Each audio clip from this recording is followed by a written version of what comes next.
Diyos o kayamanan. Walang aliping makapaglilingkod sa dalawang Panginoon, sapagkat kapupootan niya ang isa at iibigin ang ikalawa. Paglilingkuran ng tapat ang isa at hahamakin ang ikalawa. Hindi ninyo maaaring paglingkuran ng pareho ang Diyos at ang kayamanan. Kaya't sinasabi ko sa inyo, huwag kayong mabalisa tungkol sa inyong kakainin at sa inyong iinumin, upang kayo'y mabuhay, o kayo'y tungkol sa susuotin ng inyong katawan.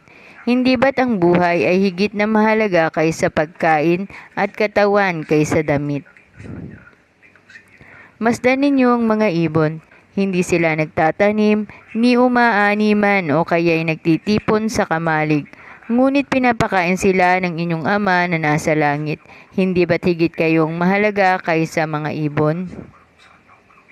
Sino sa inyo ang makapagpapahaba ng kanyang buhay ng kahit isang oras sa pamamagitan ng kanyang pagkabalisa?